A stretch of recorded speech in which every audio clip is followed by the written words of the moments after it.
안녕하십니까? 소중한 나, 무한 행복, 소나무 시간입니다. 여러분들 만나 뵙게 되어서 참으로 반갑습니다. 오늘도 여러분들께 아주 감동적인 또 부처님의 가피 이야기 전해드릴까 합니다. 내용이 조금 길어서 제가 조금 간단하게 내용을 조금 줄여가지고 여러분들께 소개해 드릴까 합니다. 30여 년 전쯤에 있었던 일입니다. 30여 년 전쯤 어느 거사님이 계셨어요. 이 거사님께서 이제 결혼하고 자식도 있고 그렇게 이제 한 가정을 맡고 있는 그런 이제 가장이었는데요. 한참 이제 열심히 활동하고 일하고 경제 활동해야 할 그런 이제 건강한 나이에 젊은 그런 시기에 갑자기 길을 가다가 푹 하고 쓰러지셨대요. 갑자기 이제 쓰러지셨는데 그렇게 쓰러지고 나서 정신을 잃고 거의 몇 개월 동안을 전혀 몸을 움직이지 못하고 몇 개월을 그렇게 누워 계셨다고 합니다. 그래서 이제 정신을 차리고 의식을 회복하긴 했지만 이제 몸이 반신불수가 됐대요. 일종의 뭐 중풍 같은 거겠죠. 그렇게 이제 반신불수가 돼가지고 거의 팔도 제대로 움직일 수가 없고 걸을 때에도 지팡이를 의지해서 겨우 걸음을 걸을 정도로 그렇게 몸의 상태가 굉장히 안 좋은 그런 상황이었다고 합니다. 그리고 몸이 그렇게 이제 허리도 아프고 그리고 또 먹는 거라도 잘 먹어야 되지 않습니까? 또 그런 와중에서 속병이 생겨가지고 그냥 위궤양 같은 그런 심한 속병이 생겨가지고 그냥 조그만 짜거나 맵거나 한 음식을 전혀 소화를 시킬 수 없고 먹을 수가 없어서 흰죽으로 죽을 먹으면서 겨우겨우 버틸 정도로 그냥 아주 안 좋은 상황에 처하게 되었다고 합니다. 한 집안의 가장이 그렇게 쓰러져서 무너져 버렸으니 이게 얼마나 눈앞이 깜깜한 일입니까? 그래서 이제 가족들이 백방으로 노력해서 그냥 병원에도 여러 군데 다니고 좋다는 약도 다 먹어보고 그렇게 이제 침도 맞아보고 했지만 그렇게 몇 개월이 지나서도 전혀 몸에 호전이 없었다고 합니다.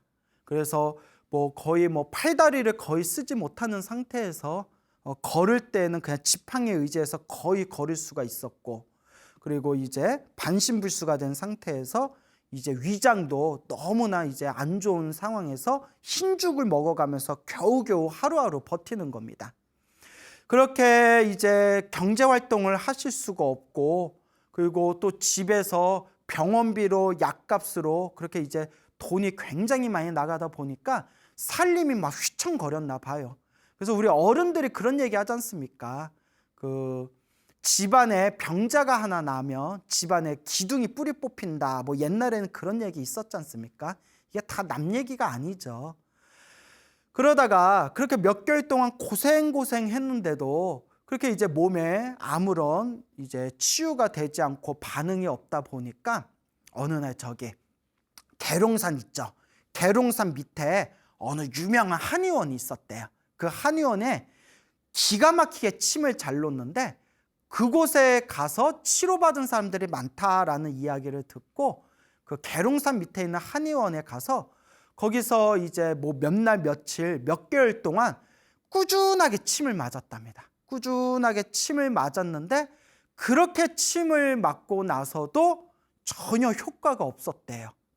그렇게 이제 집안의 살림은 완전히 무너지고 이제 당신 병원비나 그런 약값으로 이제 너무 많은 소비 지출이 생기다 보니까 요 거사님께서 이제 부인 볼 면목도 없는 거예요. 얼마나 미안하겠어요. 한창 당신이 돈 벌어야 될 때인데 이제 경제활동 부인이 하고 계시고 그나마 없는 살림에 당신 약값으로 돈이 다 쓰니까 이분이 이제 그 계룡산 밑에 있는 한의원 거기에서 이제 침 맞고 나서 이제 내가 더 이상 내가 내 몸을 위해서 돈을 쓰지 않겠다라고 스스로 결심을 합니다. 이제 집안의 살림이 어려워지는 게 너무나 이제 가슴이 아프고 스스로도 너무나 이제 힘겨웠던 거죠. 그래서 이제 당신이 스스로 치료를 포기합니다. 치료한다고 유명한 병원 다니고 그리고 약지어 먹고 침 맞으러 다니니까 그게 도저히 이제 감당이 안 되는 거예요. 그래서 나는 이제 치료를 여기서 포기하겠다라고 이제 마음을 굳게 먹었는데 문득 이런 생각이 들었대요. 내가 도저히 몸이 회복될 것 같지도 않고 내가 오히려 가정의 짐이 돼가지고 내 가족들만 힘들게 하는구나. 그러니 그냥 죽어버리자라는 생각이 들었대요. 이거 얘기하면서도 저도 가슴이 울렁거리네요. 얼마나 그분이 답답하고 힘겹고 너무나 고통스러웠으면 가족들의 짐 되는 게 나는 더 힘들고 괴롭다. 차라리 내가 죽어버리자 이런 생각이 들었겠어요. 그래서 지금은 우리가 뭐 수면제 이렇게 살려면 처방받아야 되죠. 수면제 살려면 처방받아야 되지 않습니까? 근데 뭐 옛날 30년 전에는 이렇게 약국에서 수면제를 약국에서 좀 바로바로 살 수가 있었나 봐요.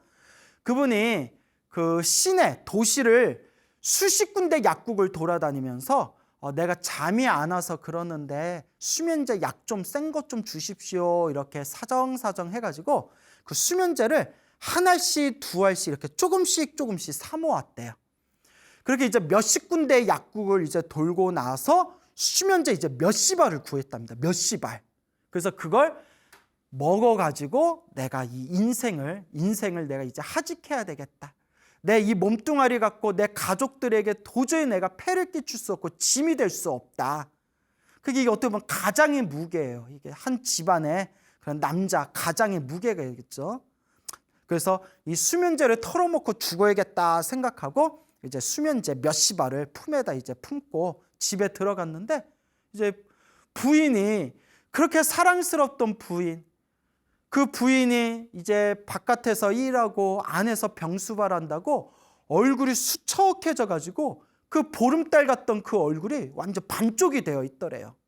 그러니까 사랑하는 아내 반쪽이 되고 초췌해진 몸을 보는 남편의 마음, 이 거사님의 마음은 얼마나 찢어졌겠습니까? 그래서 부인이 걱정할까 봐 이제 그 수면제를 몰래 이제 숨겨놓고 내가 이제 이거 먹고 죽어야겠다 이제 생각이 들었대요. 그래서 내가 이제 몇 개월 후에 몇 월 며칠 날 죽자라는 생각이 들었대요.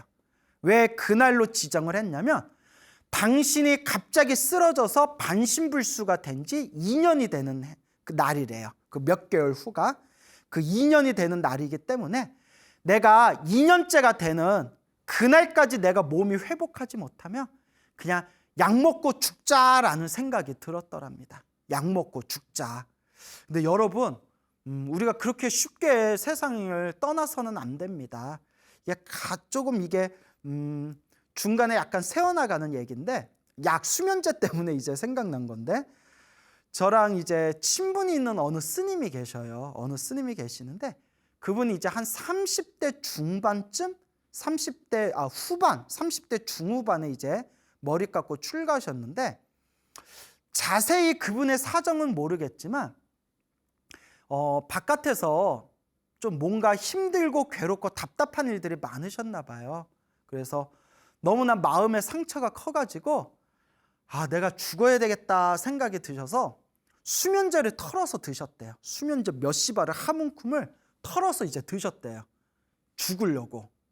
그렇게 드셨는데 정신을 차려보니까 한 2, 3일을 푹 자고 일어났대요. 여러분 혹시 근데 그 수면제 많이 먹으면 막 위세척하고 막 그래야 되지 않습니까? 근데 자고 일어나셔가지고 너무 배가 고파서 막 이렇게 밥을 드시고 그렇게 이제 그런 스스로 목숨을 끊으려고 했던 그런 이제 당신의 고비가 있으셨대요. 근데 어떻게 살았는지 모르겠대요. 수면제가 좀 약했나? 뭐 다행이죠 어쨌거나. 근데 어쨌거나 그분이 그때 수면제 그 몇십 알을 한 움큼을 이렇게 털어서 이제 죽으려고 했는데 어쨌거나 살아났어요. 그래서 잠 푹 자고 일어나가지고 머리는 막 띵하고 푹 자고 일어나서 이제 배고파서 밥 잘 드시고 근데 결과적으로 이제 세속에 대한 미련을 버리고 나중에 머리 깎고 출가하셨는데 지금 정말 수행 생활을 잘 하세요. 아주 불교 공부도 열심히 하시고 수행 생활을 잘 하셔서 지금 이제 학인들을 이렇게 이제 잘 가르치는 그런 이제 스님이 계시거든요. 그러니까 갑자기 생각난 건데 그 스님이 그때 인생 포기하고 완전히 갔으면 어쩔 뻔했어요. 그래서 다행히 지금 이제 부처님 법을 만나서 머리 깎고 출가해서 그렇게 이제 수행 생활 잘하고 계시는 스님이 계십니다. 어쨌거나 이제 그 거사님도 이제 본론으로 원래대로 이제 이야기로 돌아와서 그 거사님도 이제 수면제를 몰래 숨겨놓고 몇 개월 후에 D-Day에 내가 이걸 먹겠다. 내가 그때가 쓰러져서 내가 지금 이 지경이 된 지 2년째가 되는 날인데 그때까지 내 몸이 회복되지 않으면 내가 이제 죽어야 되겠다 생각하고 수면제를 몰래 숨겨놨대요. 그 부인분이 아시면 이제 집안이 난리 나는 거잖아요. 그렇게 이제 속절없이 손살같이 시간이 흐르고 흘러서 이제 당신이 죽기로 결심한 그 D-Day까지 한 달 정도가 남았대요. 한 달. 이제 한 달이 남았을 때 갑자기 이제 부인께서 심각하고 진지한 얼굴로 남편인 거사님한테 여보, 내 소원이 있어. 내 소원이 있는데 이거 들어줄 수 있겠소? 라고 이제 부인이 말씀을 하시더래. 내 소원이 있고 내가 정말 당신한테 원하는 게 있다. 이것 좀 들어다오. 그때 거사님께서 또 뭐 어디 병원 다니고 무슨 치료받자라는 얘기인 줄 알고 거사님께서 딱 잘라서 이렇게 얘기하셨대요. 그대가 원하는 거면 내가 다 들어줄 수 있지만 나한테 돈 쓰는 거는 나 이제 안 하겠다. 이게 정말 참 절절해요. 당신도 어떻게든 살고 싶고 몸에 병이 낫고 싶겠지만 집안의 살림이 휘청거리는 거, 그 없는 살림에 당신 약값으로 다 들어가는 게 얼마나 힘겨웠으면 나는 더 이상 나를 위해서 난 돈 쓰지 않겠다. 그리고 수면제 모아서 죽으려고 했겠어요. 참 절절하고 가슴 아픈 일입니다.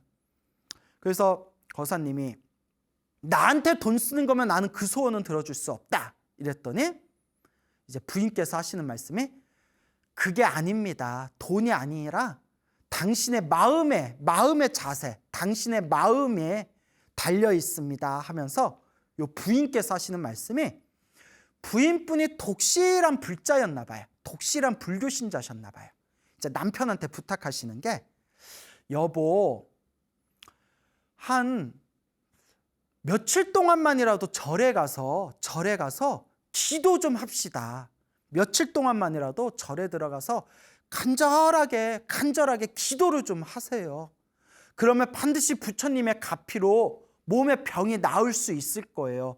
여보, 이게 내가 정말 부탁이고 소원이니까 절에 좀 들어가서 부처님께 간절하게 기도 좀 하세요.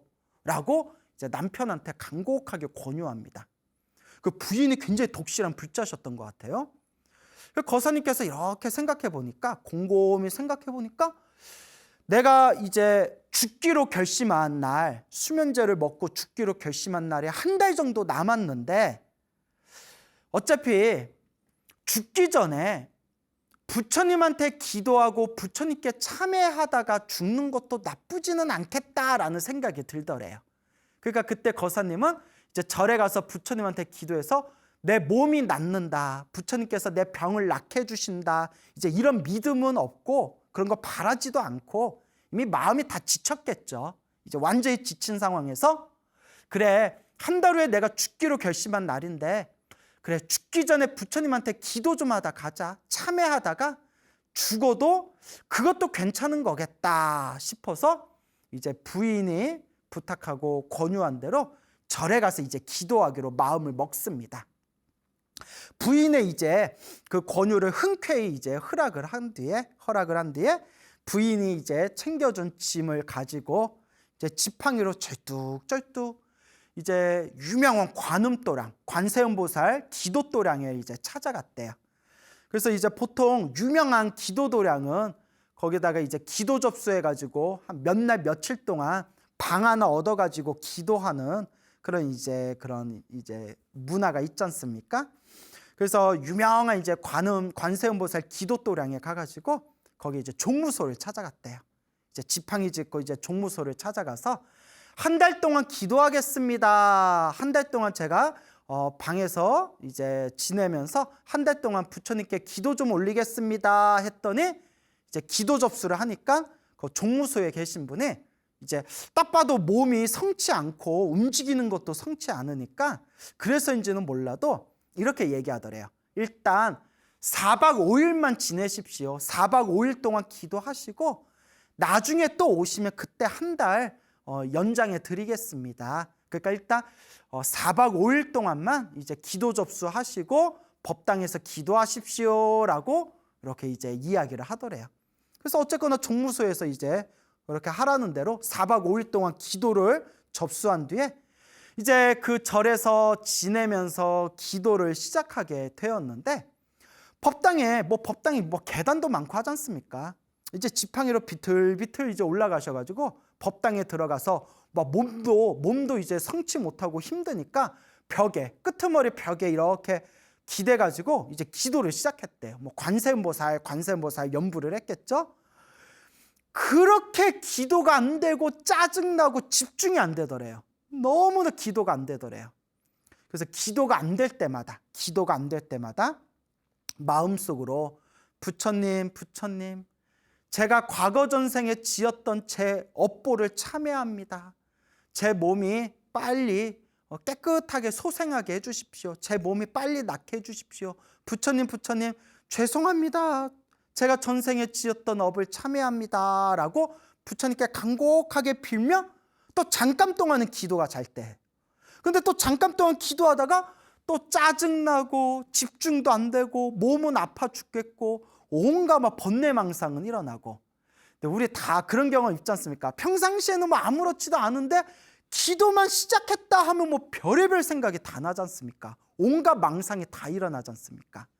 그래서 이제 우리 큰 스님들이 흔히 하시는 말씀이 전생의 업보가 두꺼울수록, 업장이 두꺼울수록 기도에 집중을 못한다, 이런 말씀을 많이 하세요.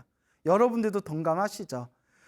저도 주변에 이제 기도하신 신도분들 이렇게 이제 대화 나누고 상담하다 보면 정말 좀 업장이 두껍고 좀 많이 닦아야 되는 사람들일수록 기도에 집중을 못하거나 오래 진득하게 못하더라고요. 계속 마음이 흔들린대요. 보이지 않는 내 업장 덩어리, 내 업보 덩어리가 나 기도 못하게 계속 나를 뒤흔드는 거예요. 그 고비를 이겨야 되거든요. 그래서 그냥 정말 피눈물을 흘리는 마음으로 이를 악물고 그 고비를 이겨내야 됩니다. 그리고 제가 항상 하는 얘기가 기도는 습관입니다, 여러분. 습관. 결국 습관이 돼야 돼요. 여러분, 우리가 밥 먹고 싶어서 먹는 거 아니잖아요. 배고프니까 일단 내가 습관처럼 밥을 챙겨 먹는 거잖아요. 근데 하루라도 밥 제대로 안 먹으면 뭔가 허하고 그렇지 않습니까? 기도도 그와 같이 완전히 몸의 습관이 돼야 됩니다. 내 세포 하나하나에 습관이 돼야 되고 내 무의식에 완전히 그 기도의 습관의 뿌리가 완전히 뿌리를 박아야 됩니다. 그래서 기도도 습관이다. 하지만 업장이 두껍고 업보가 두꺼운 사람들은 기도에 집중하지를 못하고 기도를 진득하게 못하더라. 그런 이야기를 큰 스님들이 많이 하십니다. 자, 어쨌거나 이 거사님께서 너무 기도하기가 싫고 너무 힘들고 괴로워서 울기도 많이 우셨대요. 울기도 많이 우시고. 뭐 이제 법당에만 있을 수 없잖아요. 공양간에 가서 이렇게 밥도 좀 먹어야 되고, 뭐 밥도 제대로 드셨겠어요? 반찬은 거의 못 드시고, 죽 나오면 죽이나 좀 드시고, 밥알이나 이렇게 좀 씹어 드시고, 화장실 가거나 방에 왔다 갔다 할 때 막 이렇게 길에서 넘어져가지고 막 굴러 떨어지기도 하셨대요. 그래서 울기도 엄청 우셨대요, 절에서. 그러니까 5만 가지 생각이 나셨겠죠. 내가 전생에 무슨 업을 졌길래 이렇게 힘들까? 내가 전생에 무슨 업을 졌길래 이렇게 괴로울까? 그러던 중에 우연히 그 법당에서 어느 스님께서 이제 법문을 하셨대요. 이제 신도들 모아놓고 이렇게 법문을 하셨는데 그 뒤에서 그 법문을 이렇게 듣다가 그 스님의 법문이 가슴에 딱 이렇게 꽂히셨대요. 그러면서 울컥거리면서 너무나 그 스님의 법문의 가슴에 구굴절절이 그 가슴에 이렇게 울림으로 다가오면서 그때 마음에서 그래! 내가 기도 한번 열심히 해보자. 내가 기도 열심히 하고 내가 이왕 이렇게 절에 와서 기도하니까 내가 한번 진정한 부처님 제자, 불자가 한번 돼보자. 딱 그런 마음이 딱 생기더래요. 이게 성근입니다, 여러분. 제가 항상 하는 얘기. 착할선 뿌리건, 착한 뿌리. 그 착한 뿌리, 과거 전생에 지었건 이번 생에 지었건 그 착한 뿌리가 있기 때문에 그런 마음을 낼 수가 있는 거예요. 그래, 내가 기도 한번 열심히 해보자. 그래, 내가 이번 생에 업장 소멸 좀 해보자. 그래, 내가 복을 짓고 선업을 짓고 공덕을 좀 닦자. 그래, 내가 올바른 불자가 돼보자. 내가 진짜 기도 한번 열심히 해야 되겠다. 이런 마음이 딱 드는 게, 그게 아무나 그런 마음 안 들어요. 성근입니다. 전생에서부터 내가 심어놓은 착한 뿌리가 있으니까 그런 마음이 드는 거예요. 여러분들은 그래, 내가 광우스님 소나무 이 듣는 김에 내가 기도 한번 열심히 해보자, 이런 마음이 드십니까? 그런 마음이 딱 들면 성근이에요. 착한 뿌리가 있는 거예요. 다만 작심삼일이라서 문제죠. 이제 우리가 길게 못 가지 않습니까? 저도 솔직히 말하면 저도 그래, 정말 공부 열심히 하자, 정말 수행 열심히 하자 하다가도 저도 게으름에 빠지고 나태해질 때가 있거든요. 참 어려워요. 자, 그래서 이 거사님이 그 스님의 법문을 듣고 그래, 기도 한번 열심히 해보자, 이런 생각이 들더래요. 그렇게 이제 관세음보살 이렇게 연부를 하면서 이제 4박 5일 절에서 지내다가 이제 집으로 오셨는데, 이제 집으로 오셔서 그때 절에서 그래, 내가 기도 한번 해보자, 내가 올바른 불자가 돼보자, 그런 마음이 딱 중심이 잡혀서 그런지 이제 자살하겠다는 마음을 이제 좀 내려놓으셨나 봐요. 그래서 이제 수면제를 먹겠다라는 마음을 이제 좀 내려놓으시고, 그 뒤로 이제 주기적으로 몇 날 며칠씩 절에 가서 기도를 하셨답니다. 몇 날 며칠씩 이제 주기적으로 절에 가서 기도하시고 또 집에 와서 좀 쉬셨다가 또 몇 날 며칠 동안 절에서 머무르면서 기도하시고, 그렇게 관세음보살 기도를 열심히 하셨는데, 그렇게 이제 몇 번 정도 갔을 때 이제 절에서 이제 하루 종일 관세음보살 하니까 어느 정도 이제 관세음보살님의 그 염불, 기도의 힘이 점점 이제 모이지 않았겠습니까? 그 기도하러 다시 절에 갔을 때 이제 절에서 이제 기도하다가 이제 잠을 들었대요. 잠에 들었는데 이제 꿈을 꿨대요. 꿈을 꿨는데 어느 노스님이 꿈에 딱 나타나셨대요. 노스님이 꿈에 딱 나타나셔가지고 자기가 법당에서 이제 기도하고 있는데 아무개야 하고 자기 이름을 딱 부르더래요. 아무개야, 홍길동아 하고 자기 이름을 딱 부르더랍니다. 그래서 예 하고 이렇게 법당 밖으로 나갔대요. 그 노스님이 이렇게 자기를 붙들고 화장실로 데려가더래요. 화장실, 해우소라고 하죠, 절에서는. 화장실에 딱 데려오더니 저기 첫 번째 칸에 들어가서 시원하게 변을 다 싸고 나와라, 이러더래요. 변을 다 싸고 나와라. 그래서 때마침 변이 좀 마려워가지고 예 그러겠습니다 하고 첫 번째 칸에 들어가서 정말 속이 후련할 정도로, 뱃속이 후련할 정도로 변을 푸두두둑 하고 변을 다 쏟아냈대요. 시원하게.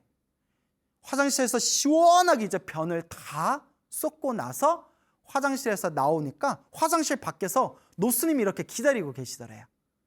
많이 쌌어? 예, 많이 쌌습니다. 그래, 이제 밥 편하게 먹을 수 있을 거다, 편하게 밥 먹을 수 있을 거다 하면서 잠에서 딱 깼대요. 꿈이 너무 생생해가지고 희한하다. 근데 여러분, 제가 이제 몇 번 말씀드렸지만 부처님 경전에 보면, 특히 밀교 경전 같은 데 보면 우리가 공덕을 닦고 기도를 많이 하고 업장이 소멸하고 이 복이 증장될 때 꿈, 잠재의식에서 그것을 이제 우리가 그 내 업장이 소멸하고 내 복이 늘어나고 있는 그런 상징적인 모습을 꿈, 잠재의식에서 볼 수가 있다라고 부처님 경전에도 나옵니다.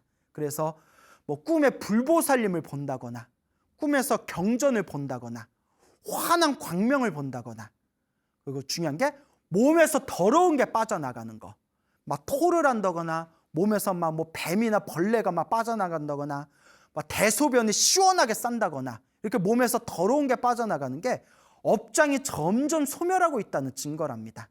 근데 기도 많이 하신 불자님들은 이거 숱하게 경험하셨을 거예요. 그래서 뭐 굳이 꿈에는 집착할 필요가 없지만 경전에도 나오는 얘기예요. 아니나 다를까 꿈에서 그 대변을 시원하게 이제 쏟아냈지 않습니까? 그 꿈에서 노스님이 이제 밥은 좀 편하게 먹을 거다라고 하셨는데 아니나 다를까 이제 공양간에 가서 혹시나 하고 이제 밥을 먹었는데 그날따라 소화가 잘 되더래요. 근데 우리는 평상시에 밥을 편하게 잘 먹지만 그 속병 때문에 오랫동안 고생하셨던 거사님이 남들이 먹는 똑같은 밥과 반찬을 편하게 먹을 수 있고 소화시킬 수 있었다는 것은 정말 기적에 가까운, 정말 신비한 기적에 가까운 일이었대요. 이야, 정말 뭔가 있구나. 정말 이렇게 간절히 기도하니까 뭔가 있구나.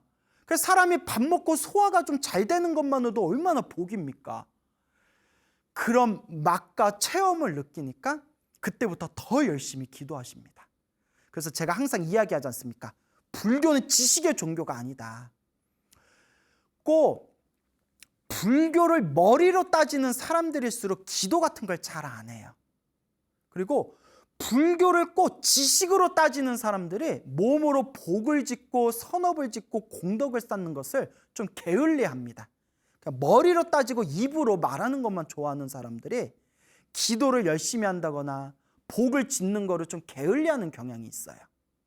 그래서 제가 항상 드리는 이야기가 불교는 지식의 종교가 아닙니다. 물론 우리가 부처님의 가르침을 올바르게 이해하기 위해서는 반드시 경전 공부를 해야 되지만 이건 당연한 필수이지만 궁극적으로 불교는 지식의 종교가 아니라 체험의 종교다. 지혜의 종교고 체험의 종교고 내가 실제로 실천하고 맛을 봐야 된다라는 말씀을 항상 드리지 않습니까? 그래서 우리가 기도하다가 기도에 믿음이 없는 사람들도 기도하다가 그 맛을 딱 보고 체험을 하면 하지 말라고 하더라도 기도하게 돼요. 그게 이제 점점 내 몸과 마음의 습관이 되고 있는 거죠. 거사님이 이제 그때부터 더 열심히 기도하시고 이제 집에서 항상 집과 절을 왔다 갔다 이제 다니면서 절에서 이제 열심히 이제 관세음보살 기도를 하셨대요.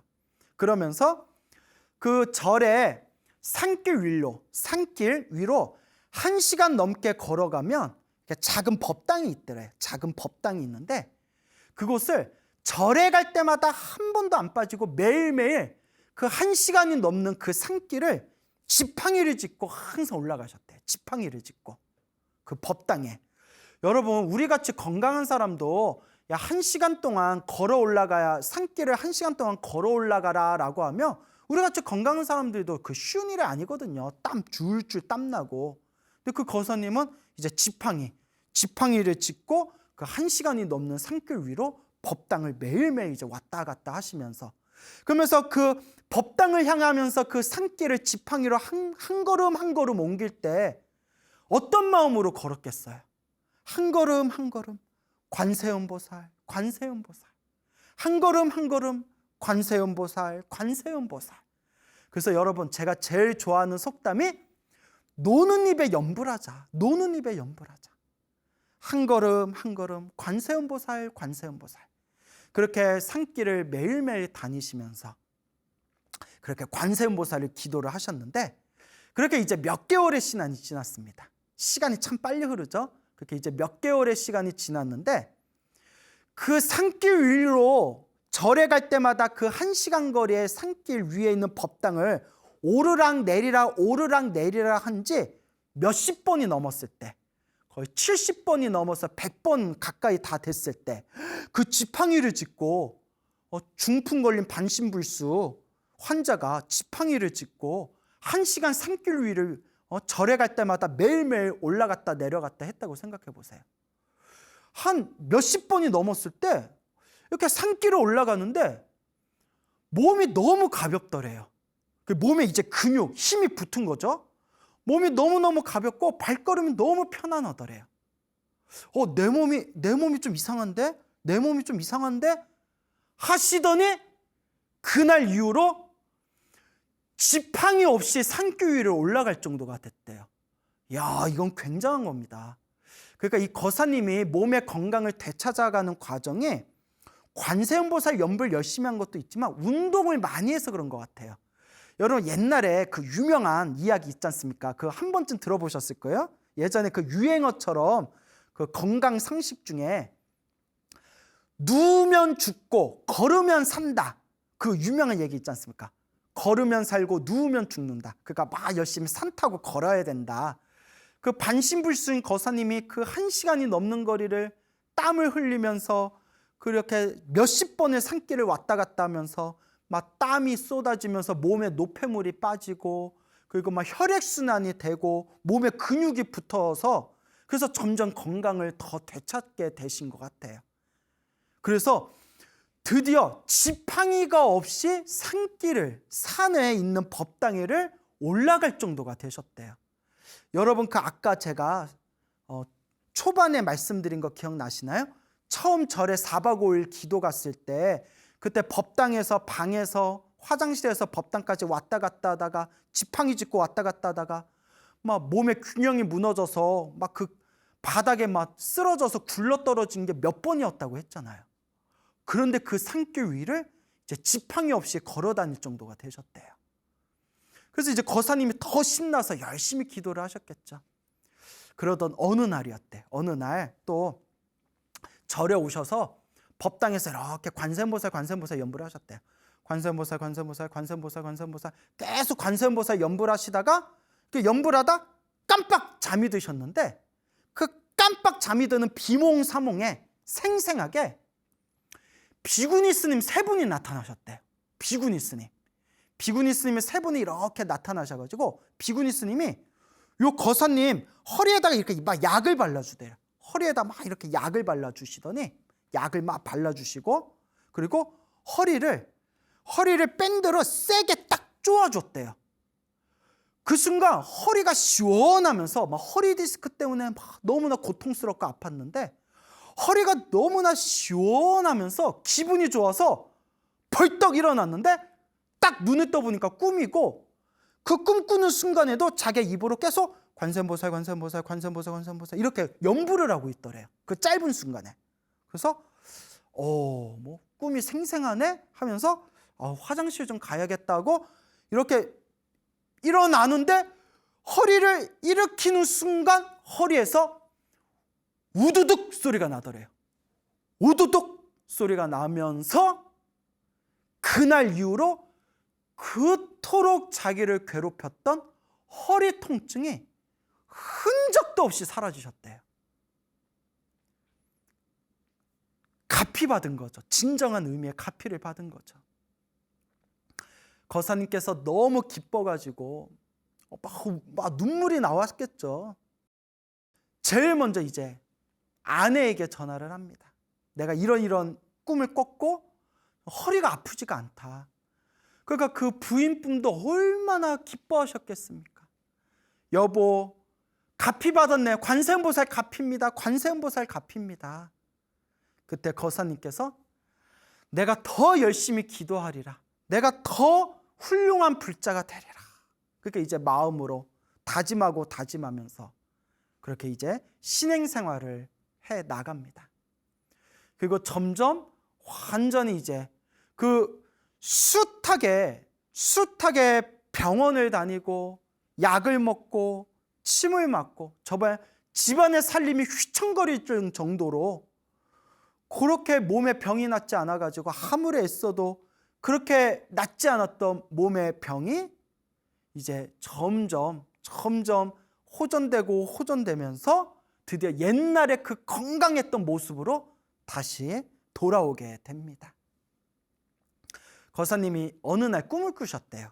기도를 하다가 절에서 드넓은 논이 보이더래요. 드넓은 평야의 논이 보이고 수많은 사람들이 일을 하고 있고 몇십 명의 이제 농부들이 일을 하고 있고 자기가 그 드넓은 논에서 이렇게 모를 심고 있더래요. 이렇게 모를 심고 있는데 멀리서 부인이 새참거리를 이렇게 이제 멀리서 부인이 이렇게 새참을 가지고 오는 꿈을 싹 꿉니다.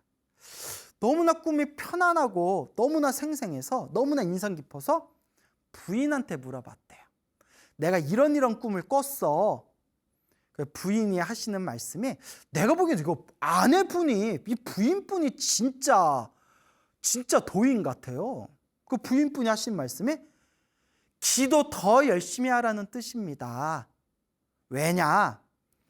논이 있고 모를 심었으면 잡초도 뽑아야 되고 김도 매야 되고 그렇게 잘 가꾸어 나가야 이제 쌀을 이제 만들고 쌀을 수확하고 그걸로 쌀밥을 지어서 밥을 먹을 수 있는 거 아닙니까?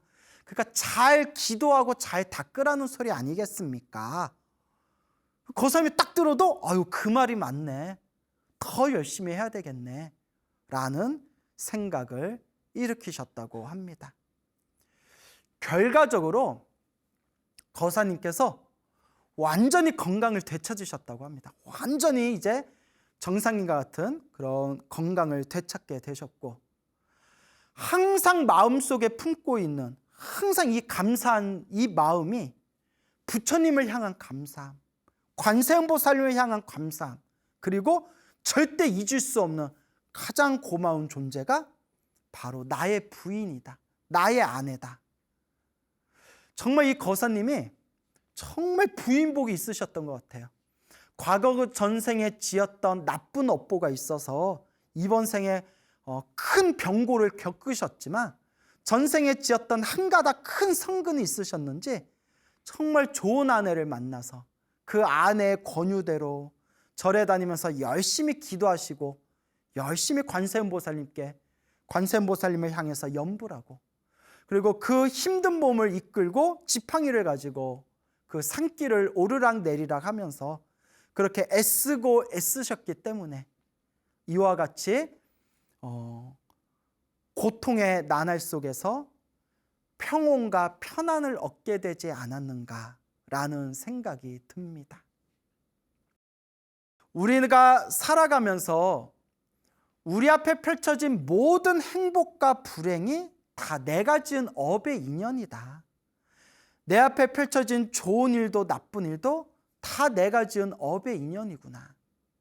결국 이 불교는 철저하게 인연법을 이야기하고 있습니다. 인연법. 결국 좋은 인연, 나쁜 인연도 다 내가 지은 것이다. 그래서 우리 부처님께서는 경전에서 한결같이 악업을 짓지 말아라, 나쁜 업을 짓지 말아라, 선업을 지어라, 착한 업을 지어라, 공덕을 닦아라 라고 경전에서도 수없이 말씀하십니다. 우리가 시작 없는 옛적부터 지금까지 살아오면서 몸과 말과 생각으로 얼마나 많은 업을 지어왔던가.